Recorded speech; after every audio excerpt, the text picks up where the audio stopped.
Alejandra Emilio.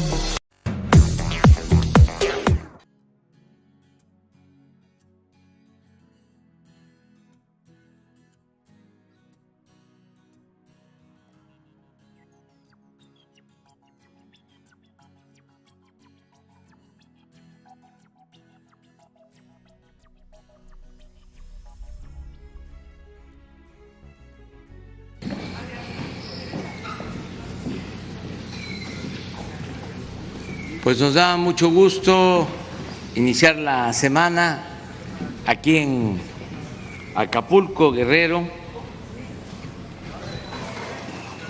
Llevamos a cabo una gira por el estado desde el viernes. Estuvimos en Chilapa, en Chilpancingo, en Ometepec,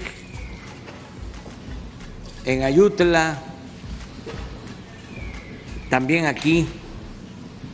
Visitamos obras en Acapulco y se decidió realizar la reunión del Gabinete de Seguridad el día de hoy y también esta conferencia de prensa. Agradecemos mucho al pueblo de Guerrero por su hospitalidad. Les expresamos nuestro apoyo, nuestra solidaridad. Es de los estados prioritarios, de los estados que vamos a seguir atendiendo de manera especial porque tiene carencias, hay mucha población en pobreza, en marginación y por eso se está haciendo una inversión pública federal importante. Son 3 estados de la República que tienen atención preferente y a los que más recursos federales se están destinando: Chiapas, Oaxaca y Guerrero. Y vamos a continuar con esta política. Queremos también agradecer a las autoridades de Guerrero, de manera especial al gobernador Héctor Astudillo. Hemos trabajado de manera coordinada en el propósito de beneficiar al pueblo de Guerrero y no hemos tenido ningún problema con el gobernador. Hemos actuado de común acuerdo y esto ha dado buenos resultados. Y vamos a desahogar la agenda de hoy. Si les parece,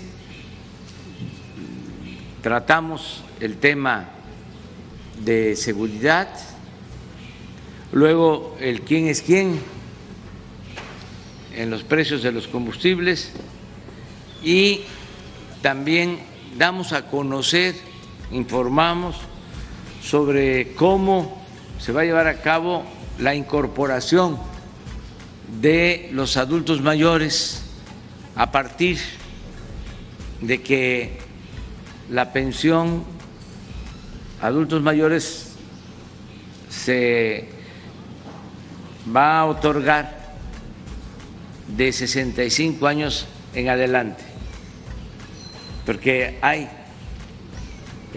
interés en saber cómo se va a ir incorporando a los de 65 años y más. Se va a dar esta información sobre la pensión de adultos mayores. De modo que iniciamos la información. Primero, el ciudadano gobernador Héctor Astudillo, luego va a hacer uso de la palabra el almirante José Rafael Ojeda Durán.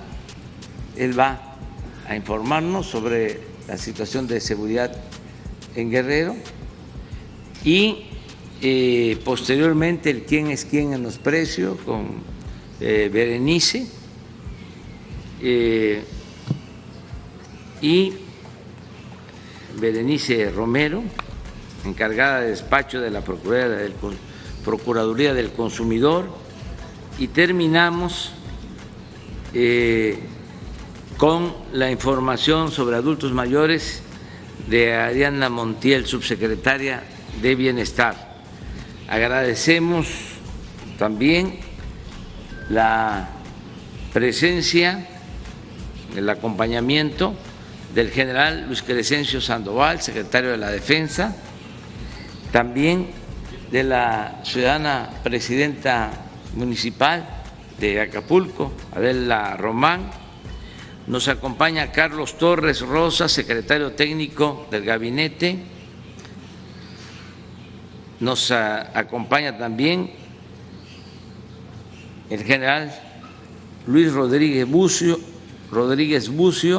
comandante de la Guardia Nacional, la maestra Victoria Rodríguez Ceja, subsecretaria de Egresos de la Secretaría de Hacienda, el secretario de Bienestar, Javier May Rodríguez,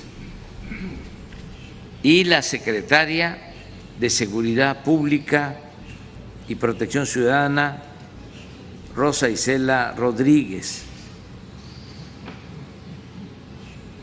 Nos acompaña quien nos representó ayer, que recordamos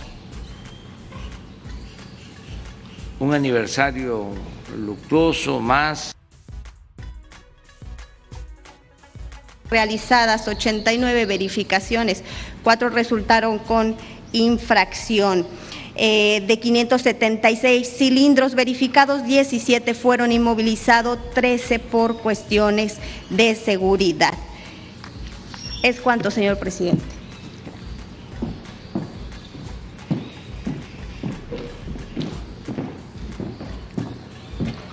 Buenos días, señor presidente, compañeros del gabinete. Gobernador, buenos días a los medios de comunicación. Adelante. Vamos a platicar el día de hoy de esta nueva estrategia de incorporación de los mayores de 65 años a la pensión para el bienestar de los adultos mayores. Y bueno, informar que en esta pensión se encuentran ya en el padrón y ya cobrando sus apoyos 8.002.000 personas, y que esto implica para el Gobierno de México una inversión de enero a agosto de 91.000 millones de pesos, de poco más de 91.000 millones de pesos. Adelante. Para el caso de este bimestre de julio a agosto, iniciamos el pago el 21 de junio y vamos a concluir el próximo 23 de julio. Estamos ya en un 95% de avance de este operativo, y para nosotros es un gusto informar que ya hemos pagado a 7.6 millones de adultos mayores su pensión, lo que implica una inversión social de 23.790 millones de pesos al día de hoy. Comentarles, gracias, si la avanza. Gracias. ¿Cómo ha incrementado esta pensión desde que nosotros llegamos al gobierno, el presidente López Obrador? En el 2018 este programa tenía un monto de 1.160 pesos al bimestre. El compromiso fue que se duplicaría en el primer año, en el 2019, el monto fue de 2.550, poco más del doble. Posteriormente, el monto que se entrega a los adultos mayores fue elevándose conforme a la inflación hasta este año 2021. En este año, el 21 de marzo, en Guelatao, Oaxaca, el presidente de la República anunció la decisión de incorporar a los mayores de 65 años ya de manera universal, ya que lo veníamos haciendo solo para la población indígena y la población afromexicana, que fue lo que quedó consignado en la reforma al artículo 4 de la Constitución. De tal manera que en este año se decidió que se haría un incremento del 15% a partir del bimestre julio-agosto, el cual ya se está dispersando y los adultos mayores ya están recibiendo 3,100 pesos. Es decir, aumentamos 400 pesos desde el último bimestre, ya que se cobraban 2,700. El compromiso del señor presidente es que en el año 2022, 23 y 24 haya un aumento sostenido del 20% más la inflación, de tal manera que el monto de la pensión se verá incrementado arriba de 5 veces de como nosotros tomamos el monto inicial de 1,160 como se manejaba en el 2018. Adelante. Obviamente esto tiene una repercusión presupuestal, de tal manera que en el 2018, en la administración anterior, este programa tenía una inversión social de 43,000 millones de pesos.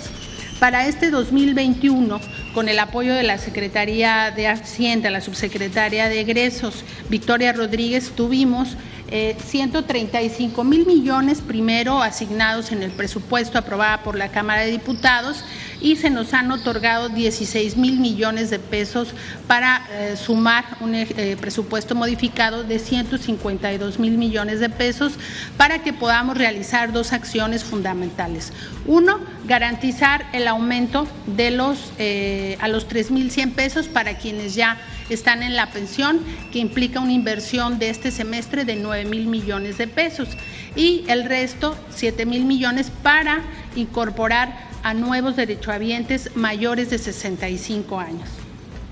Este presupuesto va a incrementarse de aquí al 2024 en 240,000 millones de pesos el próximo año, 300,000 en el 2023 y por último 370,000 en el 2024. De tal manera que se tienen garantizados los recursos para dar cumplimiento a esta pensión. Adelante. Como ya lo hemos dicho, vamos a seguir incorporando a los de 68 años que ya gozan de esta pensión, pero la nueva estrategia es que a los mayores de 65, de manera universal, de todos los lugares del país, en ciudades, en el campo, no importa, prioritariamente a las personas pobres, pero esta pensión es universal, es para todos, no importa la condición social. Y comentamos que, como ya se ha dicho, 8 millones de adultos mayores ya tienen este beneficio de su pensión. Según el INEGI, tenemos 10,3 millones de adultos mayores de 65 años en adelante. De tal manera que la meta es incorporar a 2,2 millones de adultos mayores en los siguientes meses. Esta es una tabla nacional donde pues, se ejemplifica qué estados son los que tienen mayor población de adultos mayores: el Estado de México, la Ciudad de México, Veracruz, Jalisco, Puebla. Adelante. Bueno, ya comentamos que vamos a incorporar a estos 2,2 millones de adultos mayores. ¿Cómo lo vamos a hacer? Cada bimestre, dentro de 5 bimestres, que es julio-agosto, este bimestre que está corriendo, septiembre, octubre y noviembre, diciembre del 2021 y los 2 primeros del 2022. Cada bimestre vamos a incorporar a 450,000 adultos mayores. El siguiente bimestre, esos 450 que ya cobran, más otros 450,000. Y así lo haremos hasta llegar a marzo, abril, la incorporación de todos los adultos mayores de 65 años. Vamos a iniciar por la población más pobre, por los municipios más pobres y las colonias más pobres de las ciudades urbanas. Adelante. Aquí trajimos esta tabla para que podamos explicar con mayor detalle cómo vamos a hacer esta estrategia. El primer bimestre se van a incorporar 1,182 municipios y les vamos a pagar el 100% de la población de estos municipios. Vamos a iniciar esta estrategia a nivel nacional en todos los municipios, pero en los más pobres los vamos a incorporar a todos. Después, en el siguiente cuadro, los amarillos, son 361 municipios que que se incorporará la mitad en el primer bimestre y la otra mitad en el segundo bimestre. Y así nos iremos hasta las ciudades grandes. Por ejemplo, aquí Acapulco, vamos a distribuirlo a través de 5 bimestres. Primero las zonas más pobres y vamos a ir poco a poco hasta llegar a la totalidad. De tal manera que en todo el país vamos a abrir la incorporación, pero vamos a ir por etapas. Los municipios más pobres, los municipios más alejados, por ejemplo, Cochuapa, Metlatón, van a entrar todos los adultos mayores desde el primer bimestre, se les va a pagar a todos, porque son los más pobres y son los que siempre tienen que estar atendidos como una prioridad. Y cada bimestre, insisto, vamos a incorporar esos 450,000. Adelante. Este es un punteo de cómo lo vamos a hacer. La estrategia, se van a colocar módulos de registro para que se haga la incorporación. Esto se va a realizar en todo el país de manera simultánea, en 5 etapas, que son 5 bimestres. En el primer bimestre quedarán cubiertos los municipios más pobres. En las zonas rurales, ¿dónde vamos a colocar estos módulos? Los vamos a colocar donde pagamos el programa de adultos mayores, que se realiza el pago a través de un operativo. Esas sedes los adultos mayores ya las conocen y les pedimos estar atentos a sus convocatorias. En las zonas urbanas se van a colocar estos módulos en las plazas públicas y se informará oportunamente. En estos mismos lugares donde se va a hacer el registro, en ese mismo lugar posteriormente se les va a entregar su tarjeta del bienestar para que las personas sepan dónde van a ser sus puntos de pago. Y esta estrategia va a iniciar el 2 de agosto, una vez que concluya la veda electoral que está planteada. Para la incorporación, ¿qué necesitamos? Adelante. Esto es muy importante que lleven sus documentos. Son 4 documentos. Es la identificación oficial, que puede ser la credencial para votar, la cartilla, el pasaporte, la cédula profesional o la credencial del INAPAM. La CURP, esto es muy importante porque la CURP es el dato que nos permite identificar a las personas de manera única. El acta de nacimiento, su comprobante de domicilio, porque muchas personas no viven donde dice su credencial de elector, y es muy importante un número de teléfono.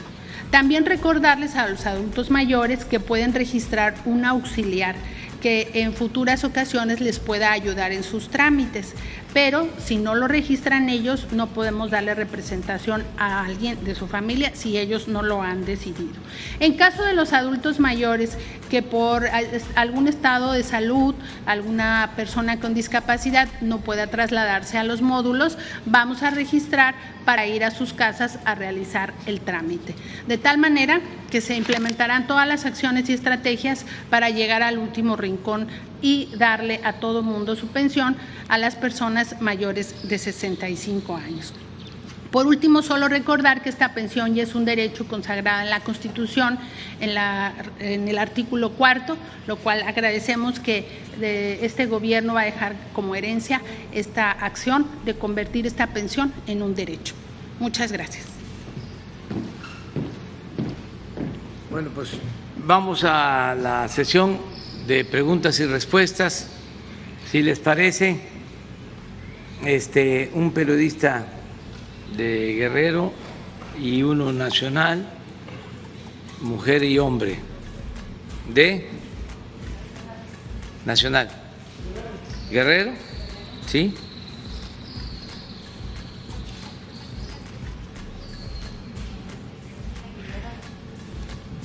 Mi nombre es Ernestina Aguilera, del Mundo Político.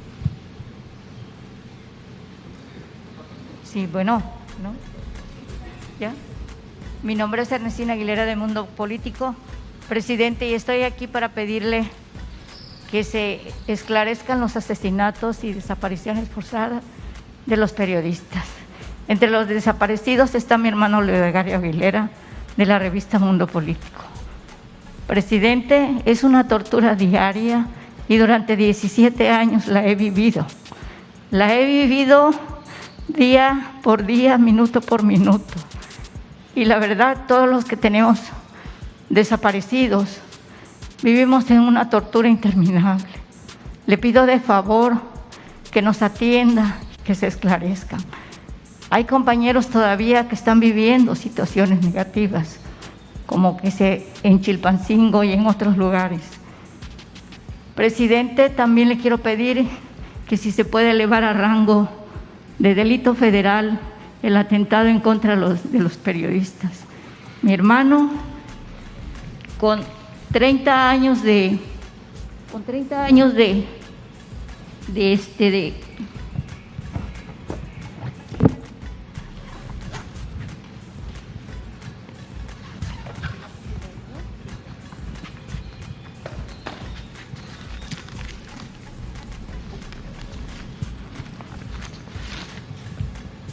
presidente, mi hermano lo conoció. Estas son sus revistas, sus portadas, denunciando todas las situaciones negativas. Su revista era a nivel nacional, es a nivel nacional. En este momento yo estoy sacando Mundo Político y estamos con un proyecto de un canal también. Estamos cubriendo toda su trayectoria de usted. Lo felicito, señor presidente, porque usted ama a México, y por ende al amar a México ama a los mexicanos. Su amor se expresa en su trabajo incansable. Lo veo todos los días, todas las mañanas, trabajar incansablemente por mejorar México. Yo me encontré estos 17 años con un gobierno enfermo, podrido del corazón y de la mente. A México lo dejó lleno de sangre. Dejó a México, ese gobierno anterior, a México como un panteón, señor presidente.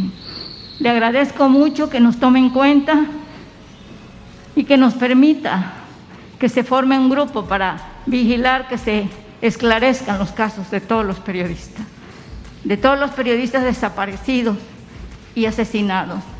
Y que ya no más, porque mientras se siga permitiendo, mientras no se castigue a nadie, señor presidente, los gobiernos van a seguir atentando en contra de la libertad de expresión.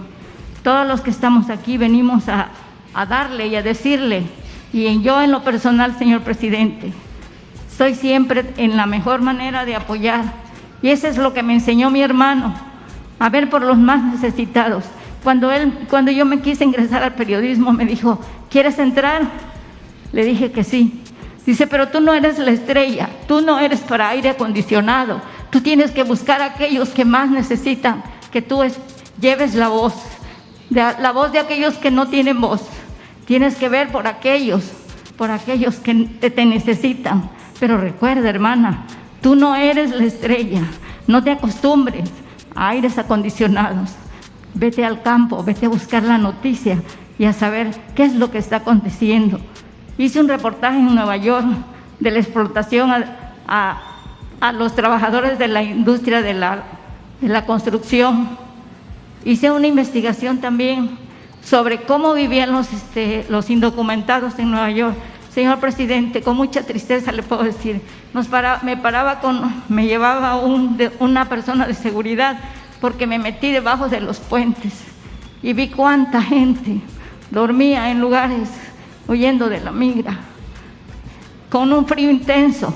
A las 4 de la mañana salíamos para poder agarrarlos en donde ellos dormían. Y no lo pude publicar, porque entonces yo estaba señalando lugares de vivencia de los indocumentados.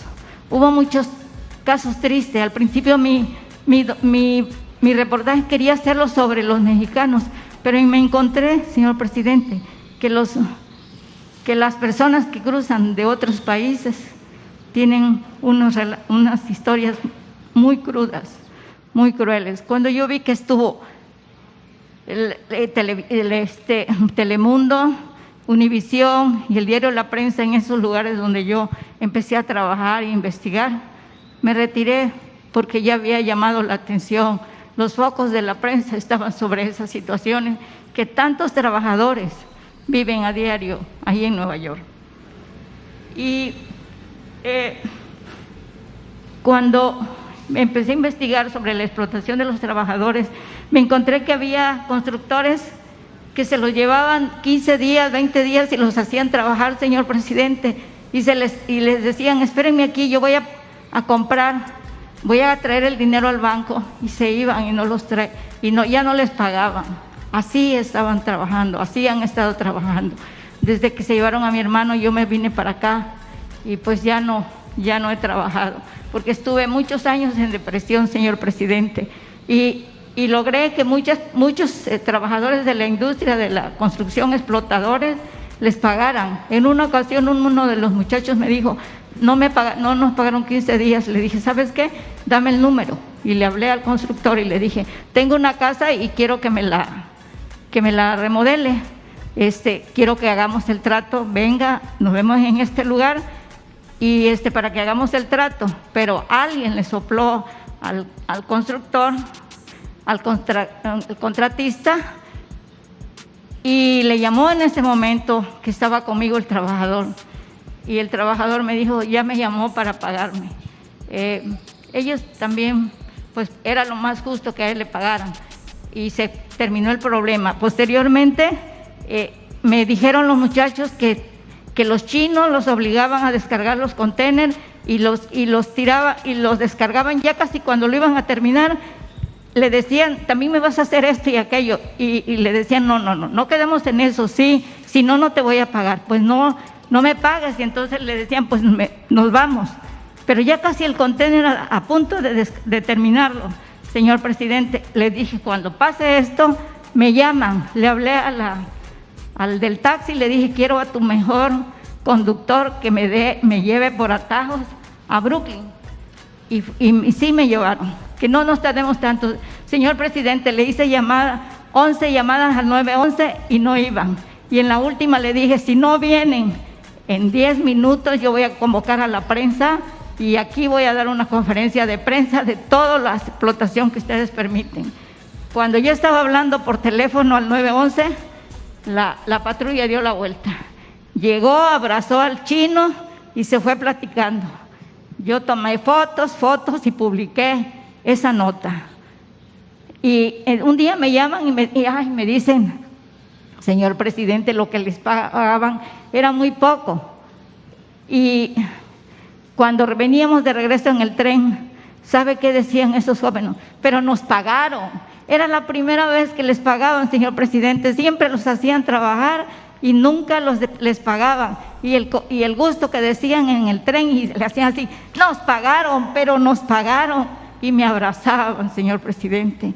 Me vine y ya no seguí trabajando en eso por la desaparición forzada de mi hermano. Señor presidente, por favor, quiero encontrar a mi hermano. Cuando se llevaron mi corazón, se llevaron mis ganas de vivir. He vivido deprimida, pero un amigo me dijo, Ernestina, necesitas levantarte como un boxeador cuando va a pelear. Tienes que hacer ejercicio, tienes que alimentarte bien, tienes que prepararte mentalmente para que ese enemigo lo puedas vencer. Y es por eso, señor presidente, con la ayuda de Dios, estoy aquí de nuevo, de frente, buscando a mi hermano, porque para eso estoy viva, señor presidente, para eso vivo. Y como yo, todos los familiares de los desaparecidos, ellos están igual, señor presidente. Ellos están igual sufriendo, señor presidente. Te despiertas y ¿qué dices? ¿Dónde estará? ¿Cómo estará? Cuando llueve, cuando hace frío, cuando vas a comer. Esa tortura, señor presidente, es interminable, porque se los llevan a ellos, pero también nos llevan a nosotros, nos secuestran. Ya no es posible, señor presidente. Le agradezco, señor presidente, y que esto se lleve a cabo para que no haya más, ni uno más, señor presidente. Le agradezco, señor presidente. Bueno,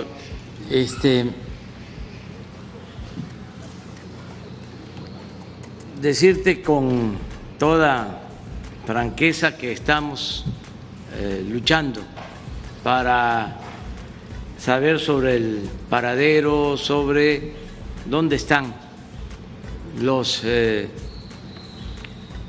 que han sido desaparecidos desde hace mucho tiempo. Antes no se atendían estas sentidas demandas. Ahora hay una comisión de búsqueda que está a cargo de la Secretaría de Gobernación y en especial de Alejandro Encinas, subsecretario de Gobernación. Y todos los días se trabaja con ese propósito. Tenemos el compromiso de encontrar a quienes han sido víctimas de las desapariciones, no solo en los últimos tiempos, sino desde la Guerra Sucia, porque en Guerrero y en todo el país se llevó a cabo una política autoritaria y el Estado era el principal violador de los derechos humanos, porque se imponían de esa forma, desapareciendo, torturando, asesinando, masacrando a la gente. Ahora nosotros hemos actuado de manera distinta, por convicción, por humanismo. No se reprime a nadie. Las Fuerzas Armadas protegen al pueblo, no se usan para reprimir al pueblo. Y la Secretaría de Gobernación, que antes la utilizaban para reprimir, para combatir a opositores, a quienes se manifestaban en contra del gobierno, ejerciendo periodismo, o en el movimiento social o los movimientos políticos, pues esa secretaría era la que manejaba la policía secreta, la famosa Policía Federal, la policía encargada de la represión. Ya todo eso se ha cancelado, ya no existe la Policía Federal de Seguridad, ya no existe el CISEN, ya no se espía a nadie, se garantizan las libertades y no se dan órdenes para reprimir. Vamos a seguir garantizando la paz, la seguridad, la protección de todos, en especial de periodistas, de quienes tienen que ejercer el oficio del periodismo y que necesitan protección.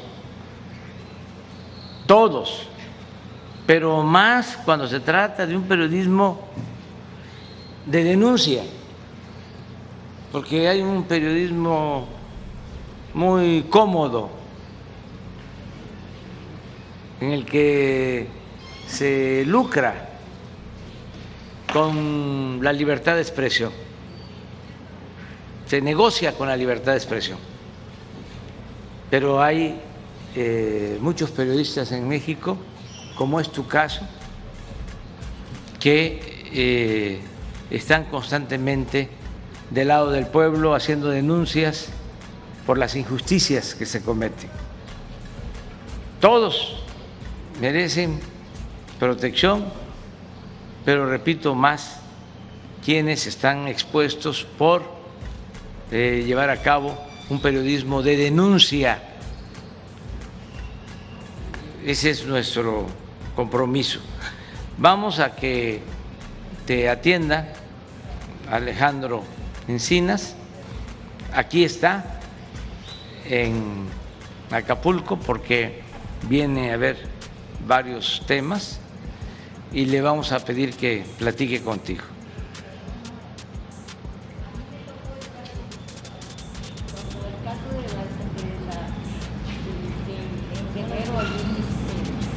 Me tocó vivir en Atoyac cuando lo de Lucio Cabañas. Entrevisté a la mamá de Lucio Cabañas, estaba Cedillo en ese tiempo, y le pedía que le diera la oportunidad de ver a su hijo, ya estaba muy grande. Tengo la foto, tengo grabado la entrevista, y también viví, al estar ahí en Guerrero, en Atoyac de Álvarez, viví todo lo que se vivió con Lucio Cabañas, toda la represión, pasaban los tanques por todas las calles para que viéramos que había represión. Todo eso lo viví, pero nunca pensé vivirlo en carne propia tanto así. Lo sentí porque se llenaba de luto mi corazón cuando un día, señor presidente, todo Atoyac no escuchaba usted una televisión prendida ni un radio. Todo el mundo estaba de luto porque no recuerdo cuántas personas estaban velando. Algo que se me quedó grabado, bien grabado, es un señor que le arrancaron las uñas de los pies y de las manos en la tortura. Era pan del día en Atoyac, levantar a la gente. No podía salir, el toque de queda estaba ahí. Cuando yo abría la puerta de la casa, ahí estaba un militar aquí, otro aquí, y otro allí, y otro allí. Teníamos que ir al mercado, dame esto, pagar, 0 pláticas. Yo estaba muy joven, pero entendí que corría riesgo, que había muchas cosas, señor presidente. Yo viví todo eso. Cuando Lucio Cabañas se subió a la sierra, yo estaba recién aliviada de mi hijo y vivía en una casa en el Zócalo. Así es que cuando se dio el 18 de mayo esa situación, yo estaba ahí recién aliviada, apenas tenía 13 días de haberme aliviado de mi primer hijo. Todas esas cosas, y siempre inclinada hacia las causas justas, señor presidente, porque nos duele, porque mucha gente ve pasar el dolor, ve a los pobres y no se conduele, les pone más el pie. En aquel tiempo, lo de Tita Radilla, por ejemplo, también le digo, señor presidente, que no se le ha hecho justicia a Tita Radilla del caso Rosendo Radilla Pacheco, que logró ella a través de su lucha muchas cosas que se dieron a través de la sentencia que se ha dado y muchos cambios, y usted lo sabe. Le agradezco. Muy bien.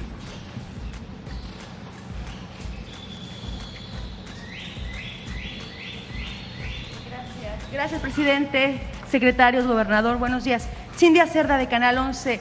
Presidente, ahora con motivo de la veda por la consulta popular, el INE le ha notificado a razón de su gira algo que haya violentado, alguna llamada de atención.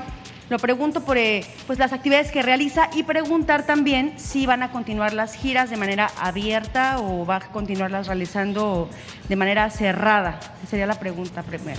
Bueno, no vamos a hacer giras abiertas hasta que se lleve a cabo la consulta, porque no es fácil separar lo que es informativo de lo que pueda interpretarse como cuestión política. De todas formas, nosotros vamos a ser respetuosos, no vamos a hablar del tema durante todo este tiempo, y decidimos no llevar a cabo reuniones abiertas, pero tenemos que recorrer el país y seguir adelante, recogiendo los sentimientos de la gente y supervisando el avance de las obras, de los programas. Es muy importante ir a los pueblos. Voy a Ometepec, antier, y me dice el dueño de la gasolinera: aquí tenemos un problema porque se va mucho la luz. Y me llamó la atención porque como ando por todo el país, no había recibido quejas en ese sentido. Y desde Ometepec le hablé al director de la Comisión Federal de Electricidad y ya me envió un informe y ya se va a atender el asunto. Y así el recorrido sirve para recoger peticiones, demandas, que la gente no se sienta sola, abandonada, que el gobierno sea itinerante, que el gobierno de la República no solo tenga como sede el Palacio Nacional, sino que pueda estar como lo hicimos en Ayutla, que pueda estar en Metlatono, que voy a ir próximamente, en todos los pueblos, todas las regiones de Guerrero. Ya estuvimos en Chilapa, vamos a ir también a la Tierra Caliente, vamos a ir a la Costa Grande, pero la próxima semana vamos a hacer un recorrido en Veracruz y voy a estar en Chihuahua posteriormente. Entonces, independientemente de la veda y de no hacer los actos abiertos, sí me entero de todo lo que está pasando. No necesito a los del CISEN, que ya no están, no necesito tener espías, la gente me informa, sé lo que está pasando en todo México. Además, diariamente nos reunimos de 6 a 7 de la mañana para saber lo que sucede en el país. Recibimos personalmente un reporte de todos los delitos que se cometen, recibimos el parte. Es muy importante aquí subrayar que así como el Gabinete de Seguridad se reúne de lunes a viernes de 6 a 7 de la mañana, en los estados se hace lo mismo. Aquí en Guerrero hay una mesa que se reúne de todas las instituciones encargadas de seguridad y a esa mesa asiste el gobernador y es de los que tiene más asistencia.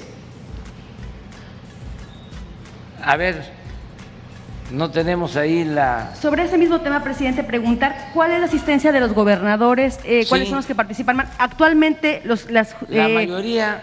La mayoría. ¿Quiénes no van? ¿Quiénes son los más frecuentes? Son muy pocos, pero la mayoría asiste todos los días al atender el problema de seguridad. A veces porque tienen otras tareas, pero siempre va el secretario de gobierno. Cuando no va el gobernador, está el secretario de gobierno. ¿De manera presencial o las hacen también remotas? No, de manera presencial. 256 reuniones en los últimos tiempos en los que ha estado el gobernador Héctor Astudillo. Solo faltó en 38, pero asistió el secretario de gobierno. Esto es muy importante, esto no se hacía. Recibían las autoridades, el presidente, los gobernadores, un reporte semanal, si acaso. Por lo general era cada 15 días, cada mes, ni siquiera se actualizaban los delitos que se cometían. Es decir, no se daban a conocer diariamente. Nosotros tenemos la información sobre los delitos cometidos ayer, el fin de semana. A ver, pongan por ejemplo homicidio. Esto no sucedía. Esa estadística se conocía a los 15 días, al mes, y desde luego que no se reunían, eran reportes, solo se vio una cosa muy grave, había con urgencia una reunión de seguridad, pero esto es distinto. Ahora todos los días, y yo agradezco mucho al gobernador Héctor Astudillo y agradezco a los gobernadores, a la gobernadora de Sonora, a la jefa de gobierno de la Ciudad de México, porque han estado participando. Es una labor conjunta, porque así lo ameritan las circunstancias. Esto es lo que la gente quiere, que haya paz, que haya tranquilidad. No es lo mismo Acapulco con 3, 4 homicidios, 5 homicidios diarios, a lo que está pasando en la actualidad, que hay una disminución de homicidios en el caso de Acapulco. Pero esto es un trabajo de toda la vida. Mire, digo de todo el tiempo. Esto es viernes, sábado y domingo. Todo lo que pasó. Y eso lo vimos hoy, en la mañana.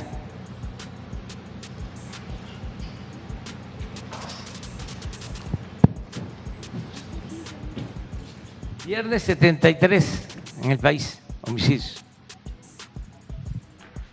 79, sábado. 52, ayer domingo, en el país, por estado. Y analizamos las causas, no es nada más la estadística. Vemos caso por caso todo lo que sucede. Entonces, sí es muy importante hacer un reconocimiento, qué bien que me planteas esto, a los que asisten a las mesas. ¿Los gobernadores de la Alianza Federalista acuden con la misma frecuencia? No tengo el dato, pero la mayoría están participando. La mayoría están participando. Gracias, presidente. En otro tema, la semana pasada la Secretaría de Gobernación con los diputados morenistas presentaron la reimpresión de la Constitución con estas nuevas adecuaciones. Hablaron de que van desde 763 reformas a la Constitución actual, de las cuales el 65% se hizo, esas reformas, 65% durante el periodo neoliberal. En su administración hicieron el recuento, van 18 modificaciones a la Carta Magna. La pregunta es, presidente, con esas 18 modificaciones, ¿usted podría decir que ya se revirtió esa reforma que era neoliberal? La Constitución que en su mayoría estaba fundamentada en el neoliberalismo, con estas 18 reformas de su gobierno, ¿se habría ya revertido?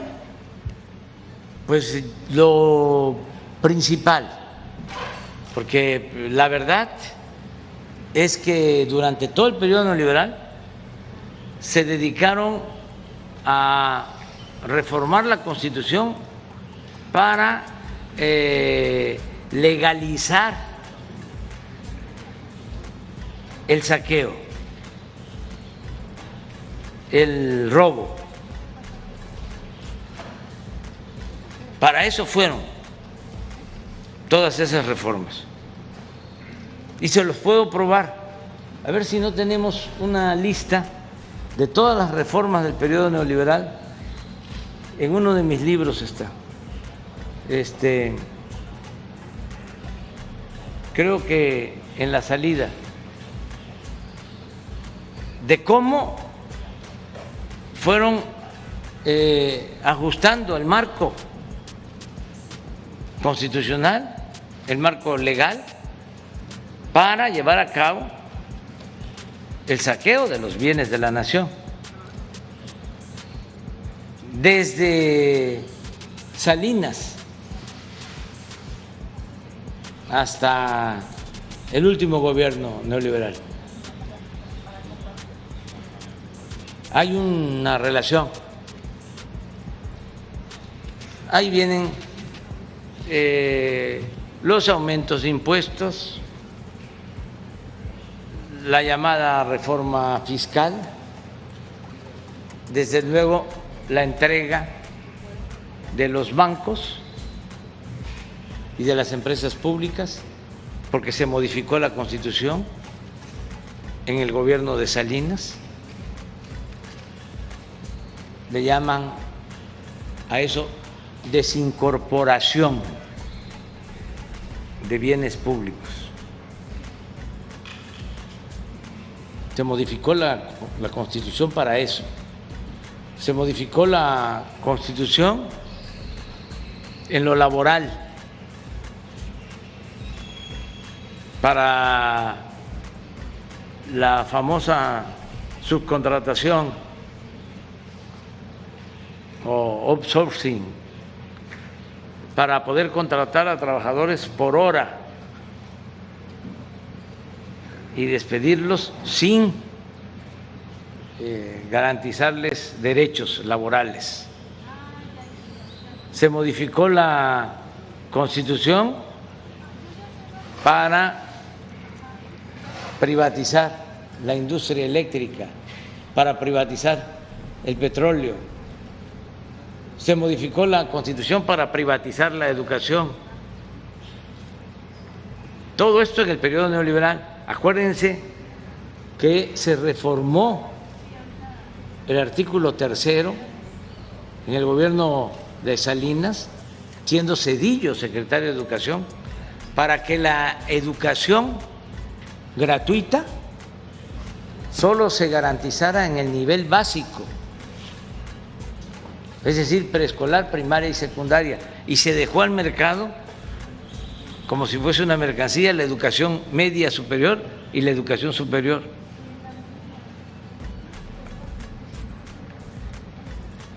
Así todas las reformas, la entrega, por ejemplo, de las pensiones y jubilaciones a las AFORES, todo eso se llevó a cabo durante el periodo neoliberal. Es impresionante el número de reformas en ese sentido. Nosotros, tú sostienes que son 18, sí, creo que son las básicas. ¿Por qué? Porque dentro de esas 18 está el que la corrupción es delito grave, que no lo era. Está la creación de la Guardia Nacional. Está una muy importante, la prohibición a que se condonen impuestos a las grandes empresas que no pagaban impuestos.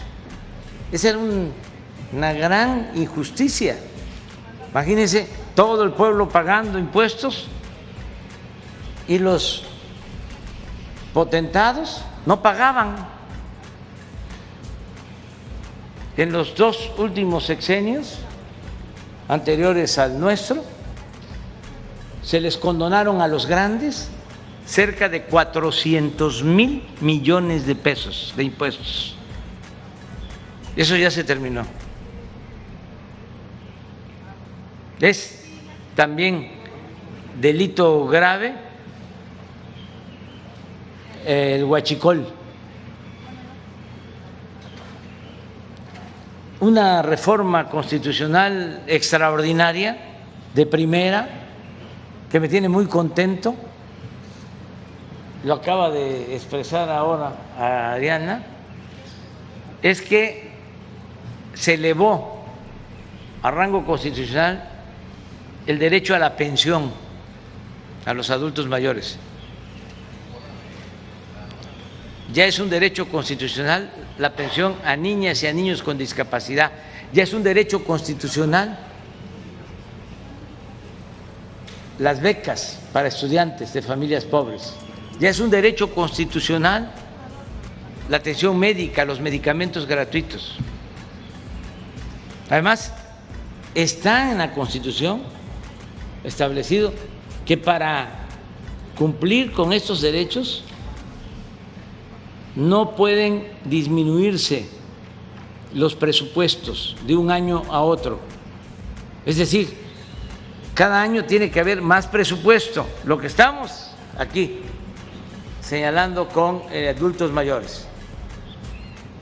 Esté quien esté en el gobierno.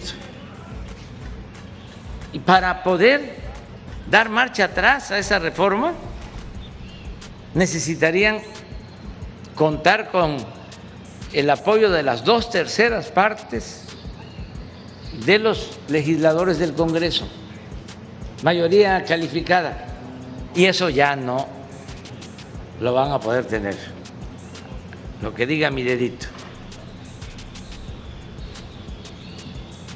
Entonces, sí han habido estas reformas importantes. ¿Cuáles faltan? Así, ya para redondear,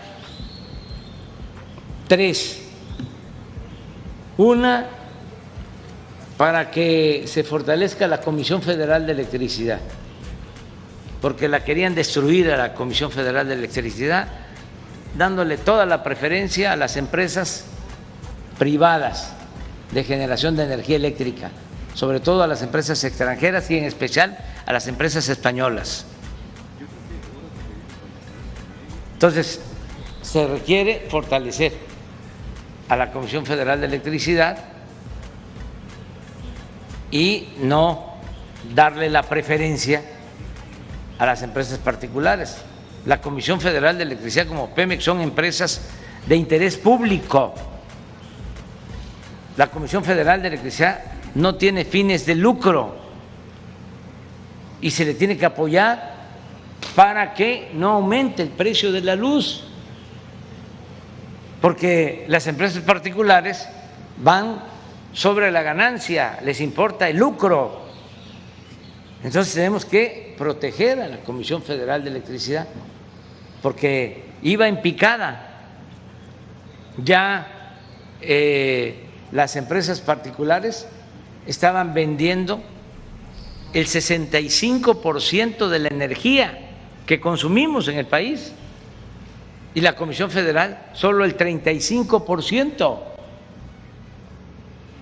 Y se tiene que pagar esa energía a los particulares con subsidio. Y lo más reprobable, las grandes corporaciones pagan proporcionalmente menos luz, menos por la luz, tarifas más bajas que lo que pagan los usuarios. Una familia de clase media o de el sector o de la clase popular. Entonces todo eso lo queremos corregir con esta reforma. La segunda es la que tiene que ver con la Guardia Nacional, que no quiero que pase lo que sucedió con la Policía Federal, que se echó a perder porque se corrompió, no se procuró que fuese una corporación con disciplina, con profesionalismo. Nada más piensen ustedes que en el tiempo que estuvo la Policía Federal nunca hicieron un cuartel mandaban a los policías federales a operativos y vivían en hoteles o en campamentos. Ahora no, ahora se están construyendo instalaciones. Aquí se habló de 9 instalaciones, ya 4 cuarteles terminados de la Guardia Nacional, 3 en proceso y 2 más que se van a construir, y va a aumentar la presencia de la Guardia Nacional. Son ahora en el país 100,000 elementos de la Guardia Nacional. Entonces, es una institución que se ha venido construyendo en 2 años, se está consolidando, ya la gente pide la Guardia Nacional, pide que haya Guardia Nacional en todos lados, y el propósito es que estén en todo el país cuidando al pueblo, pero queremos que queden adscritas, que queden en la Secretaría de la Defensa Nacional, que la Guardia Nacional dependa de la Secretaría de la Defensa, y eso va a requerir una reforma constitucional, porque si dejamos a la Guardia Nacional dependiendo de la Secretaría de la Defensa, tenemos la garantía de que no se va a podrir, como sucedió con la Policía Federal. Entonces, esa es una segunda reforma en su momento. Y la tercera es una reforma electoral para que se termine de una vez y para siempre el fraude electoral. Ya avanzamos en esta pasada elección. Por primera vez en mucho tiempo no hubo una elección de Estado. El presidente de la República, el gobierno federal no intervinieron en las elecciones. No se usó el presupuesto público, pero todavía falta. Y sobre todo hay que reducir el costo de las elecciones, porque es mucho lo que cuesta. Es el aparato electoral más costoso del mundo, el del INE. Costaron estas elecciones en general 20,000 millones de pesos. No todo es INE, la mitad tiene que ver con los partidos, pues también hay que reducir las participaciones, las prerrogativas a los partidos. Eso lo voy a proponer. No va a estar fácil, pero ya saben que a mí me interesa y me importa mucho que estas cosas se planteen y que los ciudadanos se enteren, pero en esencia son 3 básicamente.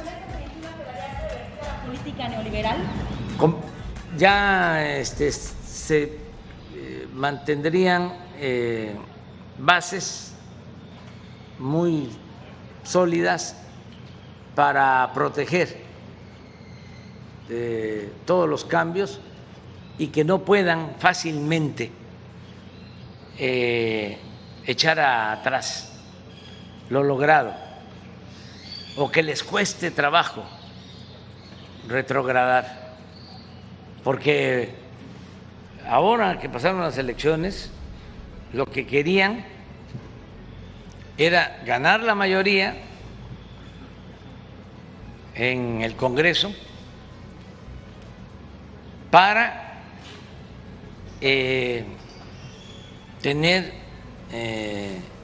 en la Cámara de Diputados mayoría y no aprobar el presupuesto nuestro y quitar programas de bienestar. Les cuento algo.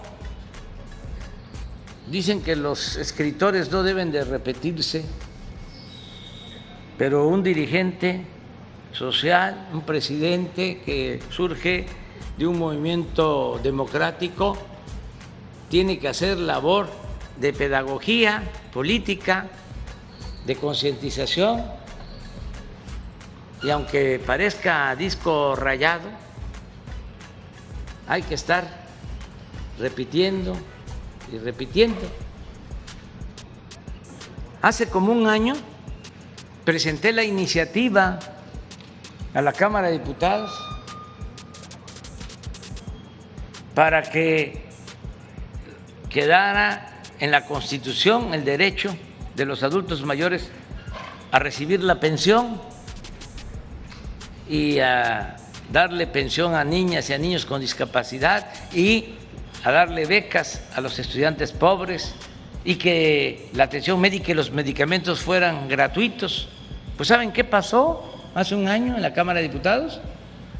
Que el partido más conservador de México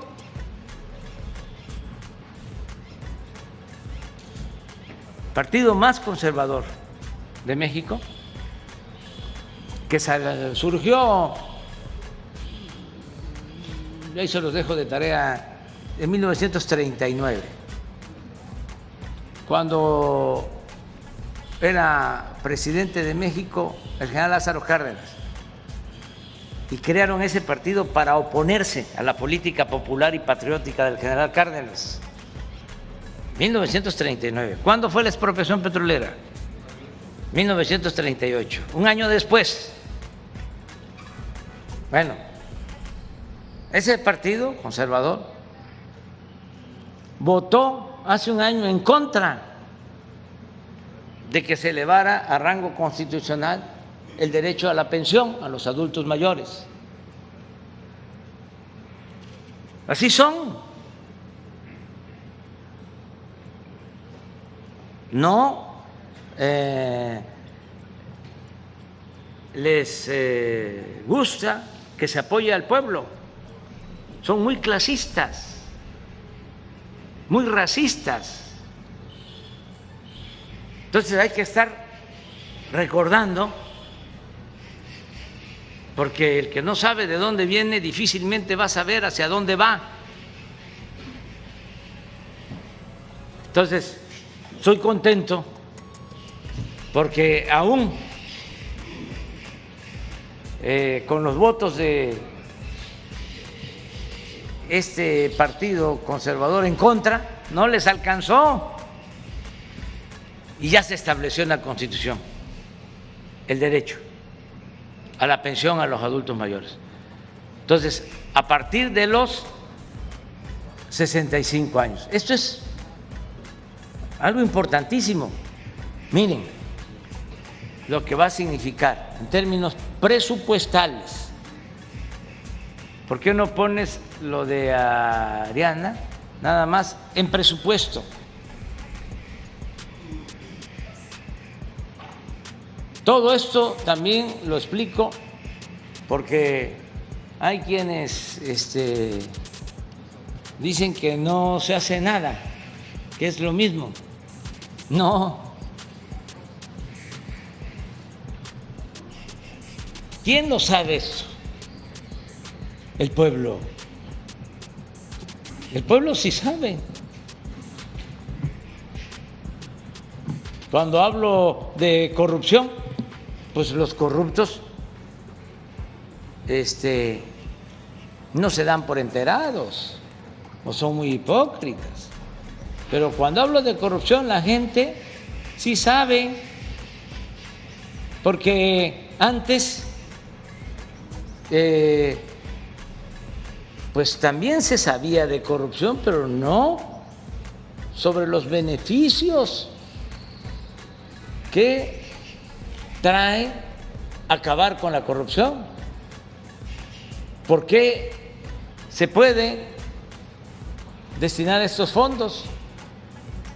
Porque no hay corrupción, porque ya no se condonan los impuestos a los potentados, porque ya no hay esos privilegios fiscales, porque se gobierna para todos, porque el gobierno no está al servicio de una minoría rapaz. Pero miren esto, imagínense para un conservador neoliberal. Esto les produce mucho coraje. Por eso me tachan de populista, de paternalista, pero si es por esto, que me apunten en la lista. Pero miren, 152,000 millones. ¿Cuánto destinaron ellos en el último año?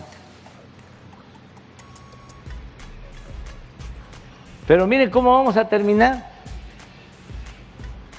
370,000 millones solo para los adultos mayores. Sumen lo de niñas, niños con discapacidad, las becas para 11 millones de estudiantes.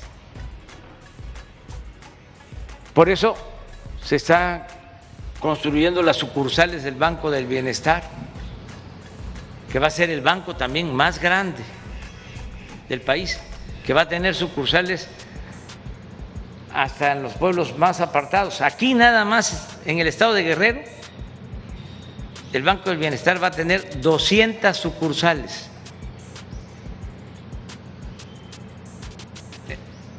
Porque va a tener sucursales en la montaña alta, en la montaña baja, en el norte, en Tierra Caliente, Costa Chica, Costa Grande, en todos lados. Entonces, eso es lo que puedo comentar de las reformas. Ya me están diciendo que me tengo que ir, es que si no, no. Ya.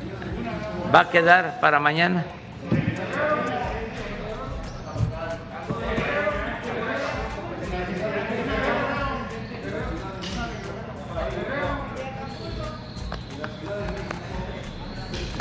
Vamos a seguirnos encontrando. Adiós, adiós. Mañana, allá. Sí.